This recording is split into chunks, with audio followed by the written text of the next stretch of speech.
Today's words of wisdom, it's rare to have a human body, will be presented in French and English with subtitles in Arabic, Olaxese or Vietnamese, Chinese, Croatian, Dutch, English, French, German, Hebrew, Hindi, Hungarian, Indonesian, Italian, Japanese, Korean, Persian, Polish, Portuguese, Punjabi, Romanian, Russian, Spanish, Thai, Urdu, and Turkish.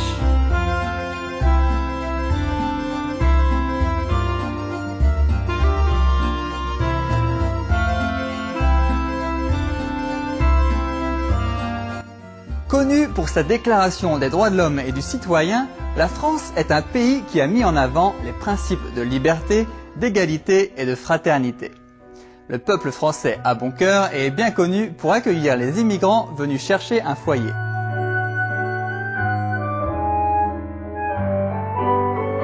La nation française a eu une influence positive sur de nombreux pays à travers sa législation et son excellence dans de nombreux domaines. Par exemple, dans le domaine de l'exploration, les Français ont été à l'avant-garde de l'aérospatiale avec les frères Montgolfier et leur célèbre montgolfière qui a permis à l'homme de s'élever dans les airs.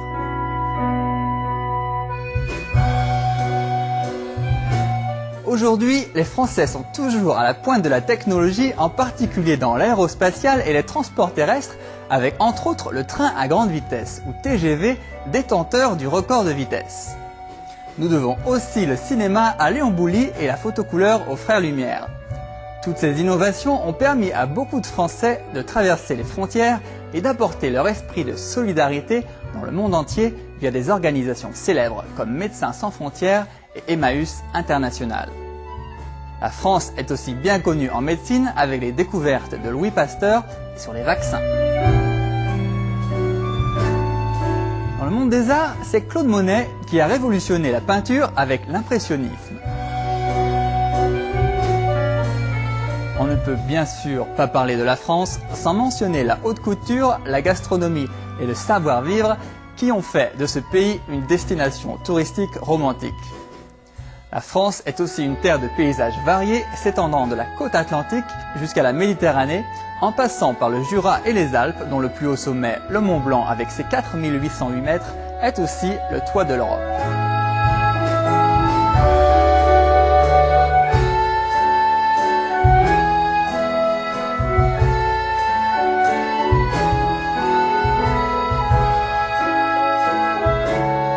Au cours de sa tournée mondiale de conférences en 1993 et suite à l'invitation de sincères chercheurs de vérité, Maître suprême CHINGHAI accepta de se rendre dans cet ancien pays de romance et d'histoire colorée pour partager sa sagesse et sa connaissance de la vérité.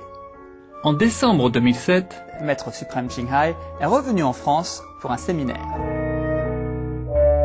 Nous vous invitons à présent à écouter la discussion suivante entre Maître suprême CHINGHAI et les membres de notre association intitulée « Avoir un corps d'humain est rare ». C'était à Paris, en France, en décembre 2007.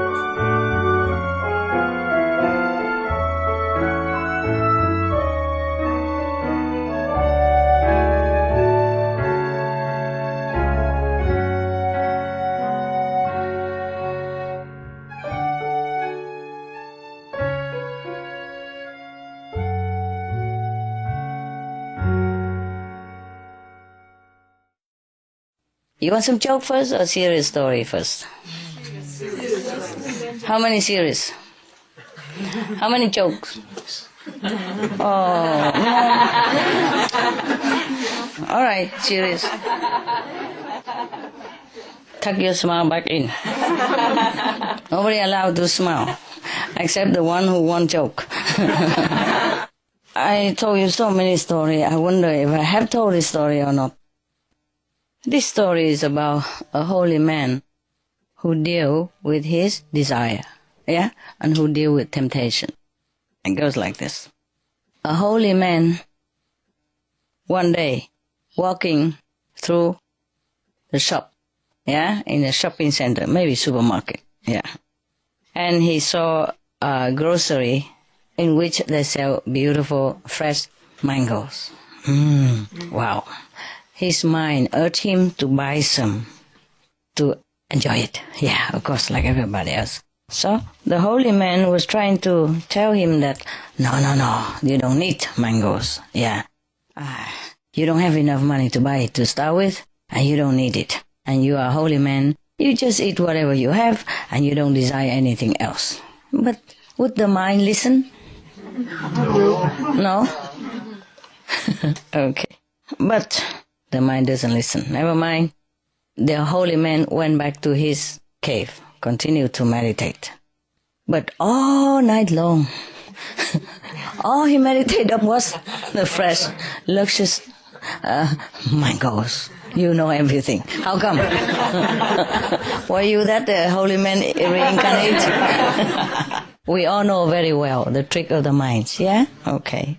So he was so tired and exhausted, sitting there fighting with his own mind. So he went into the jungle next morning, still defeated and exhausted by the fighting with the mind the whole night through. And he went and chopped some wood, yeah? And then with a lot of wood, he carried all the way from the jungle to the shopping center. Wow, it's a long way, many kilometers long. Originally, he went there just to get some necessity for the whole week, you know? Yeah, to his cave, like some bare necessity, like maybe some flour for chapatis, yeah? And just some salt, some just simple, yeah? Yeah. No, I tell you, I know this very well too. I was in India, nah? I didn't have enough money at that time, huh? I just had what I saved with me, yeah? It lasts for a while in India, but it's not forever, and I know my limit. So every day I allow myself like maybe 2 rupees. You know how much that is? Maybe 10 cents. Okay? 2 rupees is fine. You know, you can buy flour, you can buy some salt for chapati, and you buy a cucumber. And tomatoes, sometime like that.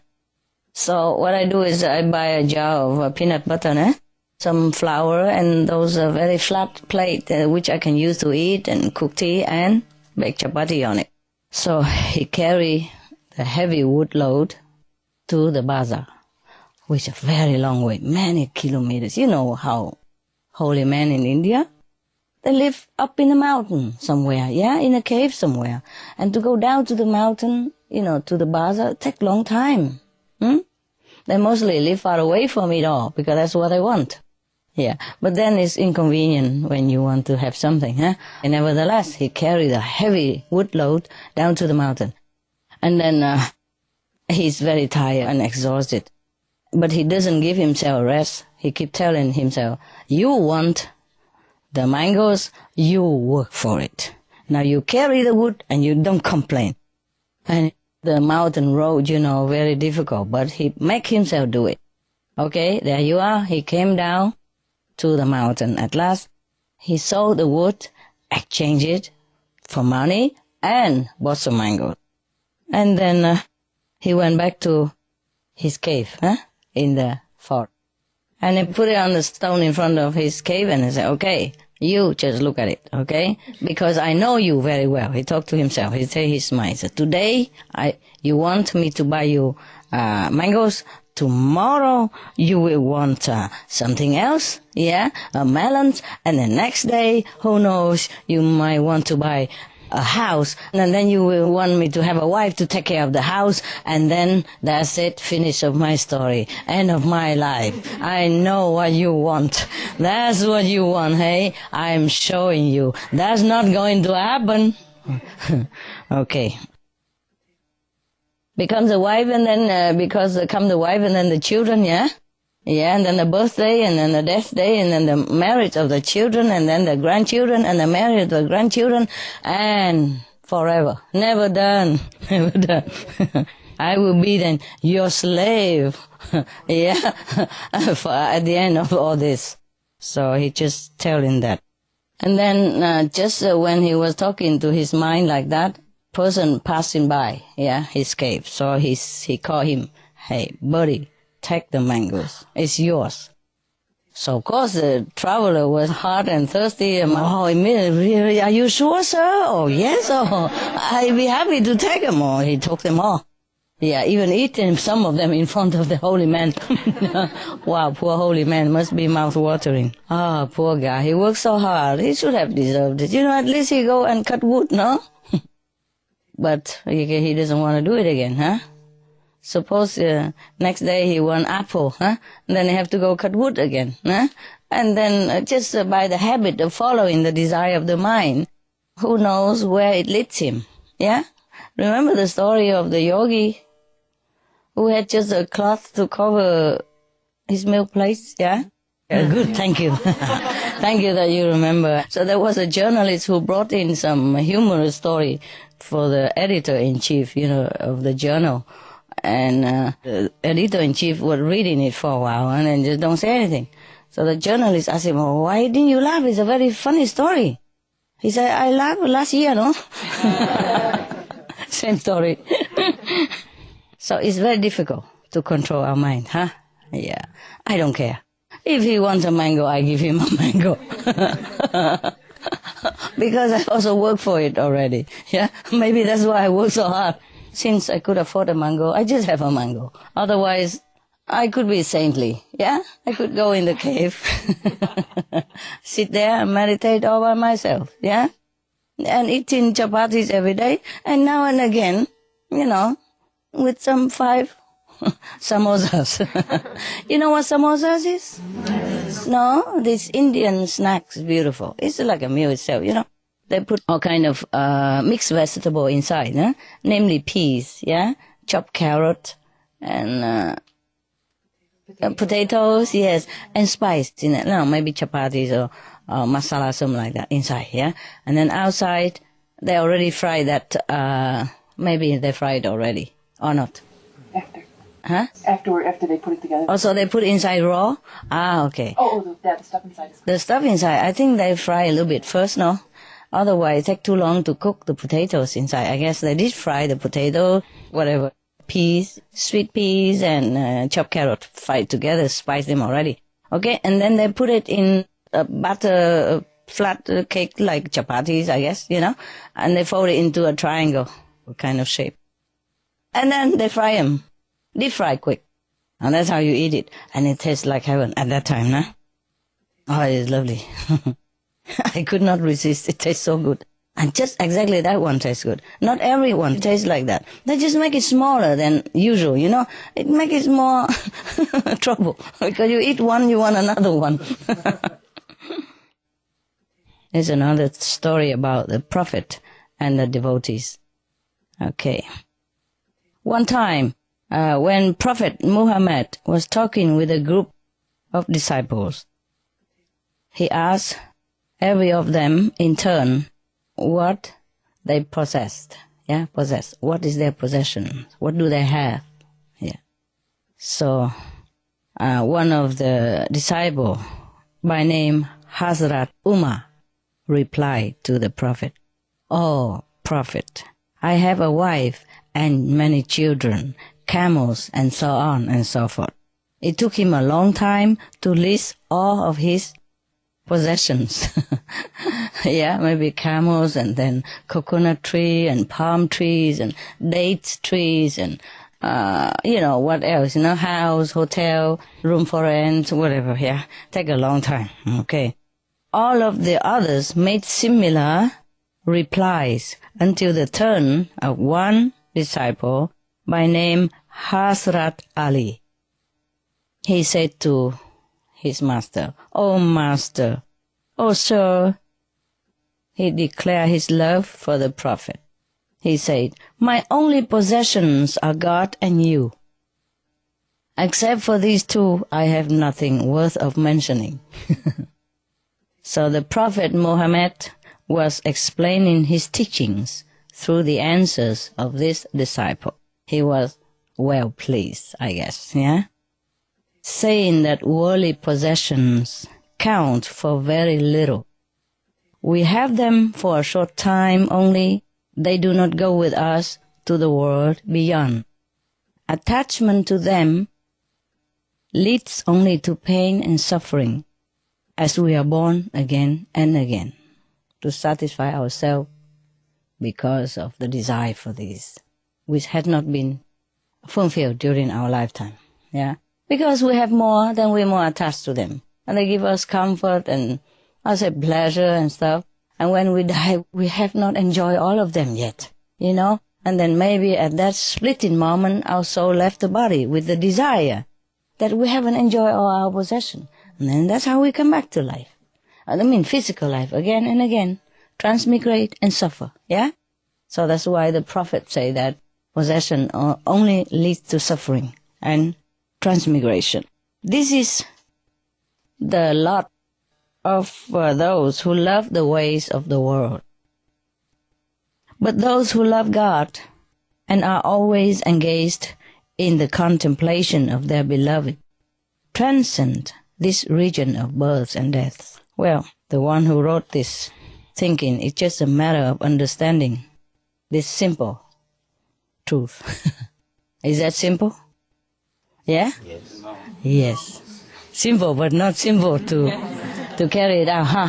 Yeah, I told you about the story of samosas. Yes, I was addicted to samosas at that time. But you have to know, I had very little money at that time. And mostly I eat just chapatis and sometimes some cucumber. Yeah, chapati and peanut butter. Yeah, just to keep the body still alive. So, of course, you know, when I passed by the samosa, wow. That is something out of that world. Yeah. So most of the sages, they also prefer to live in the mountain and remote area because of that too, nah? Perhaps, yeah? What you don't see doesn't hurt you, right? Doesn't tempt you. It's truly like that. Like in my place, if I stay away from the kitchen, I don't even think of eating. You know, I just stay in my place and do what I do and don't even feel hungry or nothing. But because of the dogs, I have to keep going into the house. And when I pass through the kitchen, I saw many things there. Okay, I start eating. It's like that. Sometimes I don't even feel hungry. But if I don't eat then later on I would think of them as well. So I might as well just eat it while I'm not even hungry so that I don't eat too much even, you know. In Chinese feng shui, they also advise you not to build a kitchen in the middle of the house. How do they know? How could they guess? Because they said that in the feng shui, the art of building good house and auspicious house, they say if you build a kitchen in the middle of the house, then everyone in the house would be too attached to food. With all the activities with surrounding the cooking and food and stuff like that. So they even advise you to build a kitchen outside. So when you want to go to eat an extra, you have to think twice. Do I want to venture into the cold, into the wild outside of the garden and cook something or not?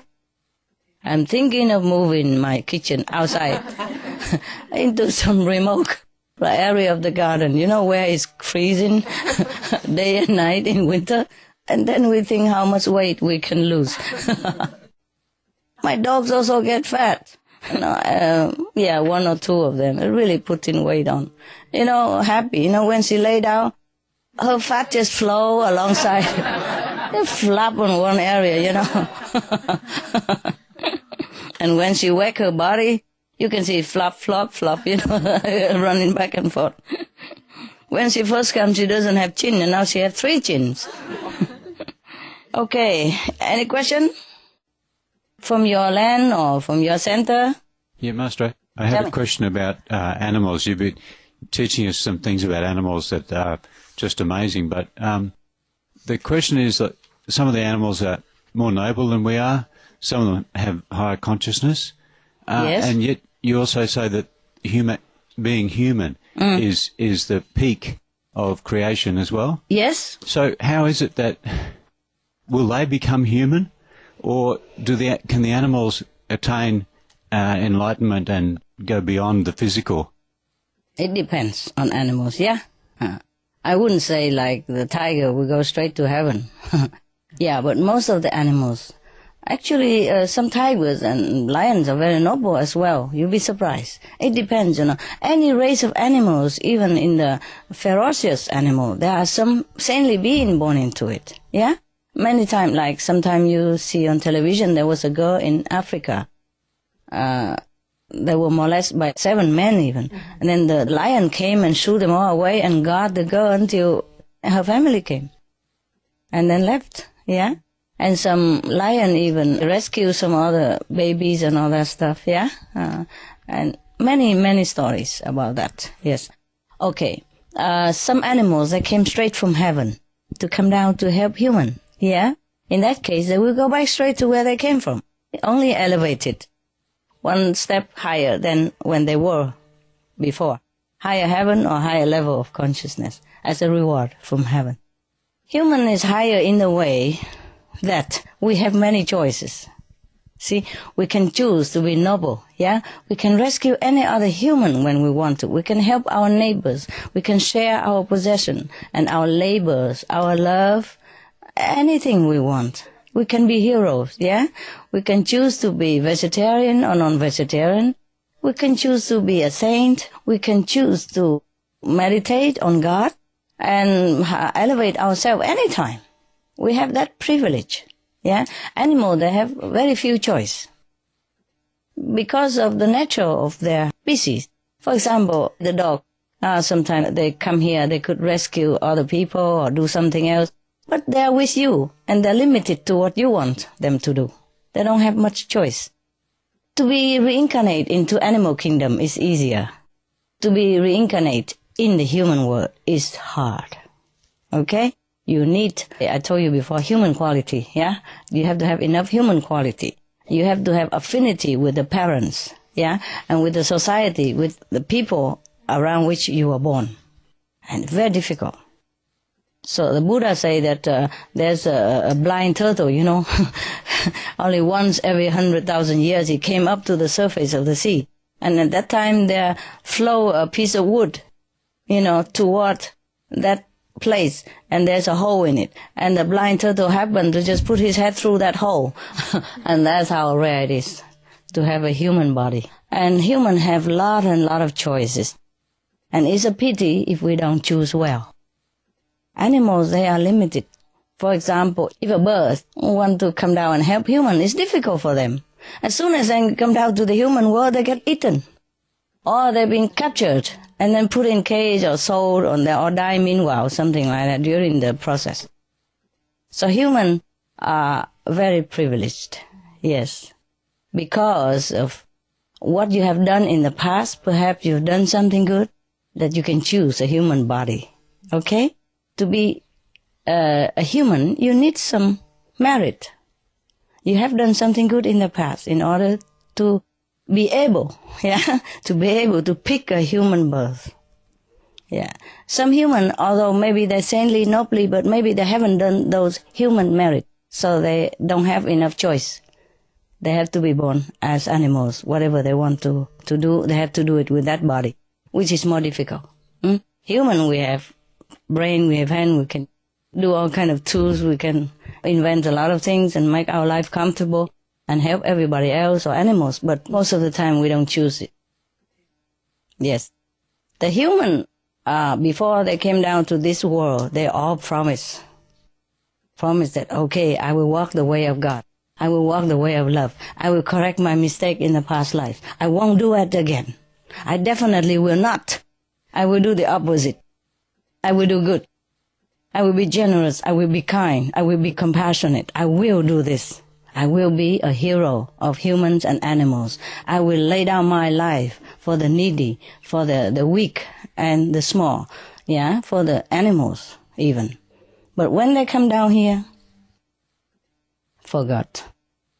And the force of the previous bad karma come pounding upon them also, together with the fixed bad karma of this lifetime. The fixed bad karma of this lifetime is the one that they are born with. They have to pick up some bad karma to be born with, yeah? That's the price they have to pay to be a human. They have to struggle to be good. It's not easy for them that they're born and then everything there, you know, they have enough wealth, they have enough strength, and they have just unchangeable compassion, you know, and then they will always do good. And they will always part with their money easily. It's not like that. They have to pay the price. That is struggling with the obstacles that they are born with the karma that they are born with. with what they did in their last life. They come back onto them. And they have to struggle against that, to do the opposite. Many fail miserably. And then have to come back again, promise again, but this time we double.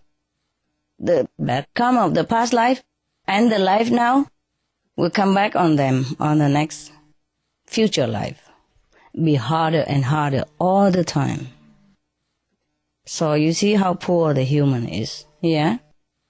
And if they don't have any guide to show them, to remind them, to support them mentally and physically and spiritually, and the congregation of saintly people will have the same goal, same-minded, then they fail miserably. Many people fail. You see? Give in to the force of bad karma, of the mind. It's very difficult. Thank you, Master. Sorry. Is that clear enough, love? Yeah, that's beautiful. So we should really look at animals as our benefactors who've come here to help us. They do help, yeah, a lot. Yeah, even though we've got the tough job. Yes. But we should look at them quite different to what we do now. Okay, so you want to look up to them now? Yeah. That's good. Okay, many animals, they help invisibly, you see, but their help is limited. You see, for example, I have a neighbor who has a horse, okay? He is quietly ward off negative influence, ward off negative people. But nobody knows that. And he's limited to where he is. The neighbor has him, but he has the style for him, and then a fence, yeah, you know, he will only run up and down in that square meters, you know. And he eat the grass in there, and sometimes don't have anything. And they eat, you know, maybe in the morning they feed them and then let them out all day. Nothing to eat until 5, 6 o'clock at night. And then inside probably eat then and then go to sleep. Something like that. And even though he wanted to help humankind, but he's limited to helping maybe only me as his neighbor and his own family, who's caretakers. Does the horse have any awareness of his job? Oh, sometimes yes, sometimes no. He just do it like the sun shine on you. Okay? Thank you. The sun will not proclaim anything, will not think anything. Like you're breathing. Yeah? You don't aware, but you do it. Yeah. That's just an example for you, huh? And for example, the swan, yeah? Is helping me to tell me some other stuff, yeah? Something about who's bad and all that for me, or who I should not have. But I have them in any way, bad or not bad. Because, well, that's the way I do. But I do appreciate, she told me, yeah? For example, like that.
Ce fut un honneur de vous avoir eu parmi nous aujourd'hui dans Paroles de Sagesse. À suivre, c'est musique et poésie sur Supreme Master Television, tout de suite après les nouvelles exceptions. Alors restez avec nous. À bientôt et que Dieu vous bénisse.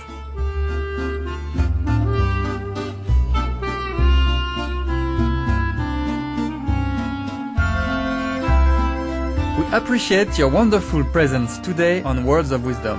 Coming up next, music and poetry on Supreme Master Television, right after Noteworthy News. Please stay tuned. Farewell and God bless.